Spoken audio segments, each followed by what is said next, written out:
یاد رکھنا، اور وہ دلوں کے راز خوب جانتے ہیں۔ تو حضرت سلمان فارسی حق کی تلاش کے لیے گھر سے نکلے، ایک راہب کے پاس گئے، اس کا انتقال ہو گیا، دوسرے کے پاس تورات پڑھی، انجیل پڑھی، آسمانی کتابیں پڑھی، اور اس میں حضور علیہ الصلاۃ والسلام کے اوصاف پڑھے۔ ابھی حضور دنیا میں تشریف نہیں لائے، حضور کے عاشق بن گئے۔ اور صحابہ کرام میں سب سے لمبی عمر حضرت سلمان فارسی کی ہے، سب سے لمبی عمر۔ لکھا ہے کہ تقریباً 350 سال ان کی عمر تھی، بعضوں نے 250 سال لکھا ہے، بعضوں نے 250 سال لکھا ہے۔ میں نے اس لیے تینوں روایتیں آپ کے سامنے رکھ دیں، لیکن یہ بات بھی بتا دی کہ صحابہ میں سب سے لمبی عمر حضرت سلمان فارسی کی ہے۔ اللہ سے دعا کرنے لگے، مولا جب اپنے محبوب کے تذکرے تک پہنچا دیا ہے تو اب اپنے محبوب کے دیدار تک بھی پہنچا دیے۔ اگر تم سچے ہو اقرار محبت میں، اگر تم سچے ہو اقرار محبت میں، طلب کر لیے جاؤ گے دربار محبت میں۔ عشق جب سچا ہوگا، اے دوست جب ایام بھلے آتے ہیں، اے دوست جب ایام بھلے آتے ہیں، اپنے ملنے کی گھات وہ خود ہی بتلاتے ہیں، خود ہی پھر سب کچھ عطا فرما دیتے ہیں۔ تو حضرت سلمان فارسی دعا کرتے ہیں، مولا مجھے اس وقت تک موت نہ دینا جب تک میں تیرا محبوب نہ دیکھ لوں۔ دعا قبول ہو گئی، اور قبولیت کی گھڑی ہوتی ہے، دعا قبول ہو گئی۔ اب اس کے لیے ظاہری ساز و سامان اکٹھا کر رہے ہیں، کیونکہ حضور کی شان پڑھی، حضور کے اوصاف پڑھے۔ حضور جس جگہ تشریف لائیں گے، جو آپ کا دار الہجرت ہوگا، وہ کھجوروں والی جگہ ہوگی، وہ ایسے ہوگا، یہ چیزیں پہلی کتابوں کے اندر موجود ہیں۔ ساز و سامان اکٹھا کیا، ایک قافلہ عرب کی طرف جا رہا تھا، ان کے ساتھ ہو گئے اور ان قافلے والوں سے کہا یہ ساز و سامان مجھ سے لے لو اور مجھے عرب کی دھرتی کے اوپر پہنچا دو۔ قافلے والوں نے ساز و سامان بھی لے لیا اور غداری کی، اور ان کو اپنا غلام بنا کر بیچ دیا وہاں جا کر۔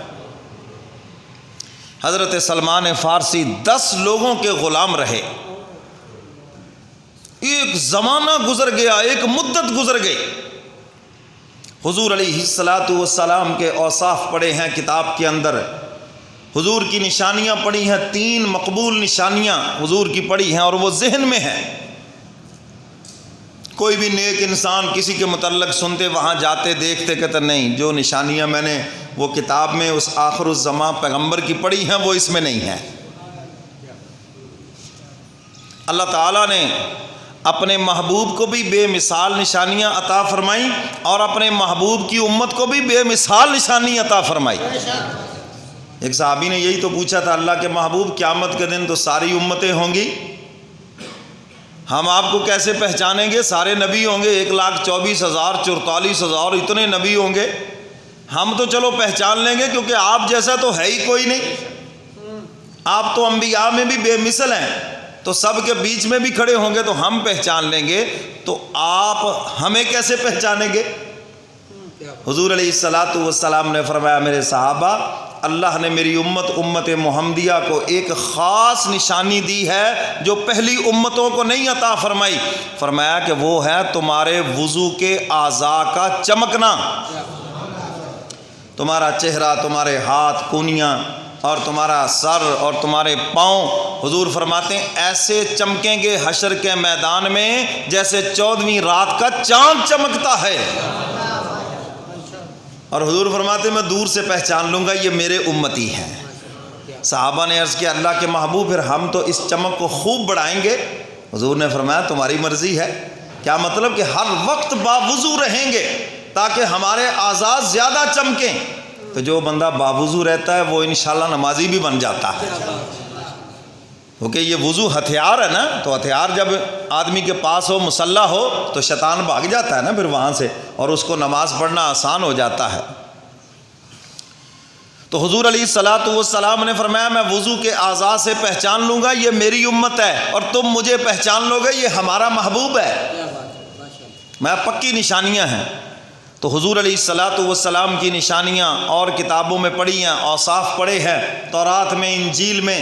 تو حضرت سلمان فارسی فرماتے ہیں میں دیکھتا کہ نہیں، حضور کے متعلق تو یہ لکھا ہے کہ وہ خوبصورت اتنے ہوں گے کہ ان کی مثل دنیا میں نہیں ہے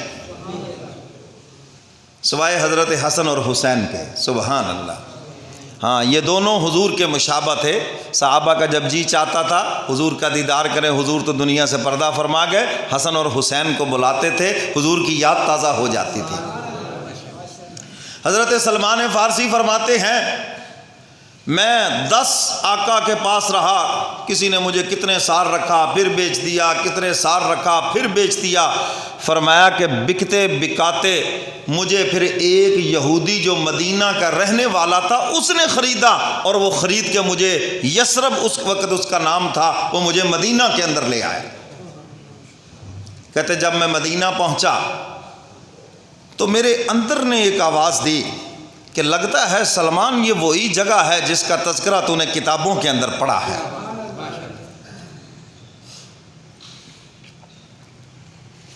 یہ وہی جگہ ہے جو حضور علیہ الصلوۃ والسلام کا دار الہجرت ہے، یہ وہی جگہ ہے جو اس آخر الزماں پیغمبر کا دار الہجرت ہے۔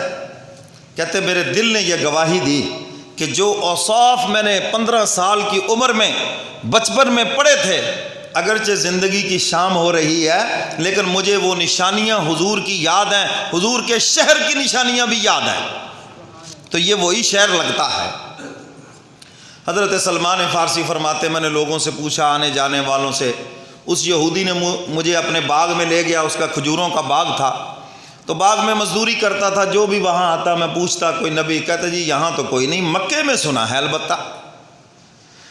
اللہ اکبر۔ کہتے اب چونکہ میں غلام تھا جا تو سکتا نہیں تھا، اتنے میں کہتے میں ایک دن کھجور کے اوپر چڑھا ہوا تھا کھجوریں توڑنے کے لیے، تو جو یہودی مالک تھا اس کا بھتیجا بھاگتا ہوا آیا اور آ کے کہنے لگا چچا عربوں کا دادا آ گیا ہے، وہ بڑے کو دادا کہتے ہیں، عربوں کا دادا آ گیا ہے اور سارا مدینہ اس کے استقبال کے لیے قباء کی طرف گیا ہوا ہے۔